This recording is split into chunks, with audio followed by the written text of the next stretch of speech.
Okay, so I've never done this before, but we're making a video response.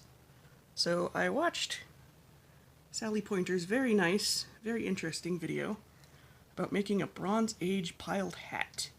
And I have just a few cents to throw in there, just a few pennies. Disclaimer, I am not an archaeologist, like at all. I'm a furry, I draw butts for a living, and I embroider for fun on the side. But I just thought I'd add my little 2 cents. And the big one is this diagram right here. It looks to me, and again I could be totally wrong, like the two threads go in, and then they loop around again, and then they come out.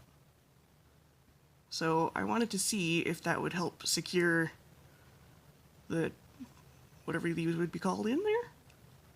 That still wouldn't solve the knots coming undone issue. I mean, I've got like the modern solution, but I doubt that existed back in the Bronze Age. So, give me a minute to figure out how to rig my phone up so I can use both hands, and we'll test that out with completely historically inaccurate polyester garbage from the sewing stash. Okay, I think this will work, unless it falls down, in which case, oops. Anyway, the second thing I wanted to say is there's a way easier way to make that knot at the beginning, instead of struggling and making a loop and then... See, I can't do this on the phone. And then fitting it through your thumbs, there's a way easier way. You take your needle that's threaded, go on the end, go like that. 1, 2, 3. And you're done. None of that fiddly garbage.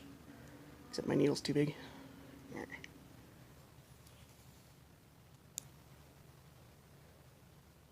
And then you have your knot.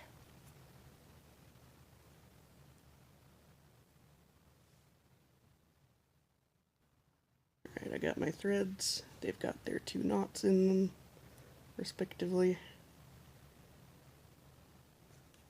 So my thought was, instead of just... Can I do this without stabbing myself? Let's find out. Instead of... Oh, this needle is too big. I lost my good needle. I'm moving, so of course everything's going missing. Instead of just going like that and then tying off as you did, if you go back in again, so it has a little extra loop.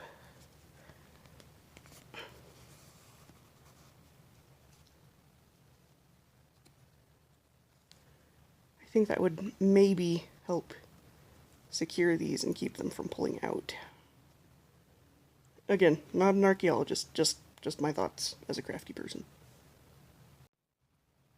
So I did a few more, but I gotta stop here because my hands hurt.